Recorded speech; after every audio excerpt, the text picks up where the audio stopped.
A Planeme, un par de minutos antes de las 9 de la noche, ya estamos en vivo hasta las 10 de la noche, en un día muy intenso desde el punto de vista político. En un ratito vamos a hablar con Ricardo Delgado, el referente económico de Sergio Massa, en estos cruces que está habiendo entre el kirchnerismo y Sergio Massa por las propuestas que ha hecho en términos económicos el candidato del Frente Renovador e intendente de Tigre. Y cruces muy duros con Scioli, ¿eh? Atención, porque Scioli y Massa no se dan tregua. Ha habido en las últimas horas cruces durísimos que tal vez anticipan la pelea del 2015, pero que también involucran el aspecto económico, ¿eh? Lo han acusado a Massa de irresponsable. ¿Cuál es la propuesta que tiene para los jubilados? ¿La propuesta para el impuesto a las ganancias? ¿Qué quiere hacer con el dólar? ¿Quiere devaluar? ¿No quiere devaluar? En un ratito vamos a estar hablando con Ricardo Delgado. Antes de meternos en el tema económico y en todos los cruces políticos que ha habido en el día de hoy, con un gobierno que dobla la apuesta, Cristina mañana con empresarios en Santa Cruz, y en las últimas horas acusando de golpistas, desde la Nata hasta varios partidos de la oposición, diciendo que hay un movimiento golpista, destituyente nuevamente en la Argentina y que quieren hacerse el gobierno antes de diciembre del 2015.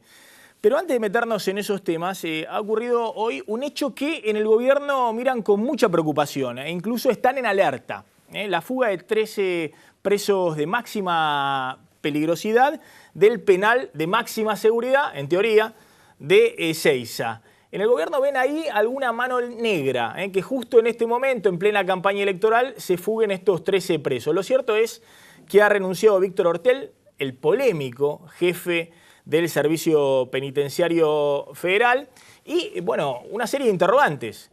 Hace un rato salió el ministro de Justicia, Julio Alac, yo diría casi en un acto de desesperación, a ofrecer 500.000 pesos por cada uno de esos presos para quien brindara información que pudiera localizarlo. Ya recapturaron a 2 en Cañuelas, pero hay 11 que están libres y que son tipos, algunos muy pesados, incluso condenados a 18 o 20 años de prisión por asesinato, y ahora están en la calle. Están libres y están jugados. Después de semejante fuga, están dando vuelta en la calle jugados. Entonces hay todo un debate dentro del gobierno político si Víctor Ortel, que era el anterior jefe del servicio penitenciario, es el hombre indicado para estar ahí al frente. Porque ¿quién es Víctor Ortel, que hoy presentó su renuncia haciéndose cargo de la responsabilidad política, después de desplazar a un número importante de agentes penitenciarios, de los cuales se sospecha que hubo connivencia para semejante fuga cinematográfica, de película? Sí, 19 funcionarios del Servicio Penitenciario Federal que, según Ortel, prestaron complicidad para esta fuga y que además hay un trabajo que se extendió por lo menos durante 2 días, según dijo hoy Ortel, y que utilizó herramientas que no podían tener los presos que estaban en este complejo de máxima seguridad. Separó a 19 funcionarios y renunció. ¿A quién apela el ministro de Justicia, Julio Alac? Al anterior titular, a Alejandro Marambio, que era el funcionario que estaba a cargo del servicio penitenciario hasta que llegó Ortel. Después se hizo famosa la gestión del kirchnerismo por el batallón militante, que salían disfrazados con los presos a hacer actos culturales y demás, y toda una polémica si esas garantías que se le daban a los presos correspondían, en algunos casos, presos muy peligrosos. Sí, salidas indiscriminadas, 2 casos emblemáticos que se recordaban. Uno era el de Eduardo Vázquez, el baterista de Callejeros, y otro el de Cristian Favale, el asesino de Mariano Ferreira, 2 de los casos que se mencionaron y que generaron muchísima polémica. Y el otro tema que también venía acercando ya la política de Víctor Ortel era la fuga de presos importantes, entre ellos algunos represores que se habían fugado hacía muy poco. Ahora hay estos nuevos 13 casos. Entre ellos está el asesino de un periodista que era de Mundo Villa, un semanario de la comunidad boliviana en la Villa 31. Asesino condenado a 18 años de prisión hace muy poco, se fugó. Un sicario. Un sicario. Un sicario. Ahora que algunos del gobierno mencionan la palabra sicario. Ese es un sicario. Está libre en este momento. Ese es un asesino a sueldo que estaba condenado a 18 años de prisión. Digo, para usar el grado de las palabras, ¿no? Ahí cuando alguien mencionó sicario mediático, hablando de la Nata. No, sicario es un asesino, lo peor de la sociedad, un asesino a sueldo, y debe estar preso, condenado a prisión. Entonces midamos un poco las palabras, me refiero al secretario general de la Presidencia, a Oscar Parrilli, que habló de la Nata como sicario mediático. Y después dijo asesino mediático, directamente. A ver, esto decía Víctor Ortel, el ex jefe del servicio penitenciario, al renunciar y al contar cómo había sido la fuga de los presos en Ezeiza. La fuga se produjo desde la celda número 22 mediante la realización de un boquete que claramente tiene características cinematográficas. Es un complejo de máxima seguridad, por lo que esta fuga no se podría haber llevado a cabo sin complicidades internas y sin una logística y apoyo externo. Corresponde sospechar la complicidad interna del personal penitenciario. Ordenado el desplazamiento de 6 agentes penitenciarios que cumplieron funciones de celadores, 4 jefes de turno, 4 inspectores de turno que cumplieron funciones durante el fin de semana, el jefe de requisa, el jefe de módulo, el director de módulo, el director de tratamiento y el prefecto a cargo del Complejo Penitenciario Federal 1. Entiendo que como jefe del Servicio Penitenciario Federal soy el máximo responsable político de esta fuerza de seguridad y que asumo absolutamente la responsabilidad que me cabe por estos sucesos. Por ello, durante la mañana de hoy, le he presentado al señor Ministro de Justicia y Derechos Humanos de la Nación mi renuncia indeclinable al cargo de jefe del Servicio Penitenciario Federal. Bueno, ahí estaba Víctor Ortel, que como contaba Diego Genú, es el que popularizó al batallón militante. Está con nosotros Manuel Garrido, ex fiscal federal. En un ratito vamos a estar hablando con él, bueno, de todos los temas que están en campaña, fundamentalmente el tema de la corrupción que se ha reinstalado en el debate. Y también está Adrián Pérez, que es candidato a diputado del Frente Renovador. Garrido, simplemente una opinión de lo que ha pasado con esta fuga en Ezeiza, que no es la primera fuga, que hay en varios penales del servicio penitenciario. Hay una serie de fugas en los últimos tiempos, la verdad, muy llamativas y alarmantes. Yo no recuerdo una fuga de esta envergadura de la cárcel de Ezeiza ni de las de Marcos Paz, que son cárceles relativamente de las últimas cárceles habilitadas en el ámbito federal. La verdad es que esto es de una gravedad importante y de alguna manera es razonable que Ortel haya renunciado, asumiendo la responsabilidad política.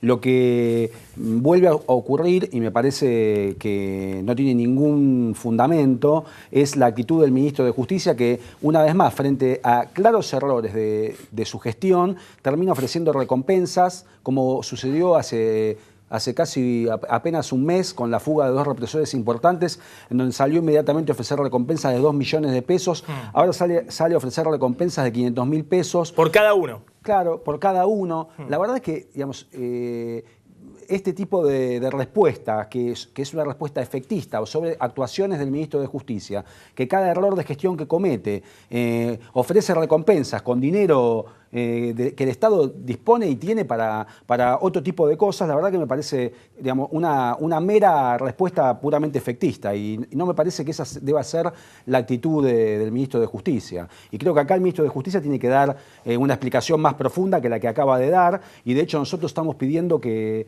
lo citen, estamos pidiendo su citación al Congreso para que explique en más detalle cuáles son las medidas que se tomaron, quiénes son los que están involucrados, como decía Ortel, cuáles son las deficiencias, porque no creemos que la responsabilidad política se agote en Ortel. La verdad que esto no es nuevo y nos parece que acá hay una deficiencia grave que el ministro va a tener que explicar con más detenimiento y más profundidad.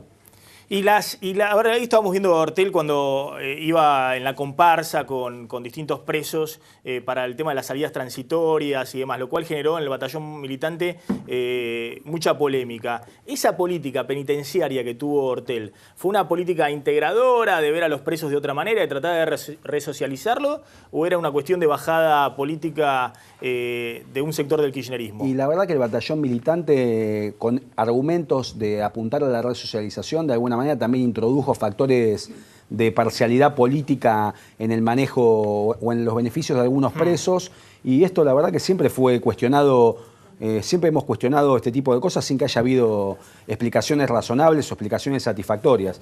Digamos, la existencia de políticas de resocialización es algo que debe encararse con seriedad y acá a mi entender se desvirtuó con una utilización partidaria de algo que debió ser mucho más serio. Independientemente de que, bueno, de que la gestión falla también por el lado de la seguridad y, bueno, da lugar a este tipo de fugas que son realmente inexplicables y que también muestran cierta, digamos, por lo menos falta de seriedad en lo que era la política penitenciaria hasta ahora. Ahí llegó Margarita Stolbizer. Margarita, gracias por venir. Esta noche un ratito vamos a estar hablando. Todo el tema de la corrupción está nuevamente en agenda. Aparte, un diputado del espacio Margarita ha sido el que ha denunciado todo este tema de Seychelles y el cruce fuertísimo que hay entre el gobierno y Jorge Lanata. Pero Margarita, ¿cuál es tu opinión de lo que ha pasado, que estábamos comentando con Garrido, de la fuga de estos 13 presos de alta peligrosidad y la renuncia del jefe del servicio penitenciario? Algo que en el gobierno están mirando con mucha atención y mucha preocupación. Hay quienes creen que ha habido complicidad de los agentes penitenciarios, pero que también puede ser un pase de facturas políticas dentro del gobierno para tratar de debilitar al gobierno en esta campaña electoral. Hay un poco de todo esto. Yo creo que hay muchos que se están aprovechando de la debilidad de este gobierno. Lo vimos hace días atrás. A mí me dio la impresión que el asalto en su momento a la casa de Massa tenía que ver con una guerra de grupos mafiosos en los sectores de inteligencia. Y hoy no descartaría que este episodio también tenga que ver con un ajuste de cuentas que tiene que ver con lo político, pero que tiene que ver también con esos grupos o organizaciones mafiosas. Ahora, la consecuencia es, tal cual lo planteaba Manuel Garrido, la consecuencia de los malos acuerdos hechos por el gobierno con lo peor del servicio penitenciario. Desde hace tiempo que pactaron con los peores sectores, lo hicieron para que adentro de las cárceles hubiera tranquilidad, pero eso le cuesta la vida a algún detenido, mínimo uno cada 2 días o cada día y medio. Esos son los resultados que tenemos. Y fugas de este tipo, con lo que implica tener más de 10 delincuentes de estas características en la calle, lo que implica para la gente, ¿no? Ahora vamos a seguir con el tema. A ver...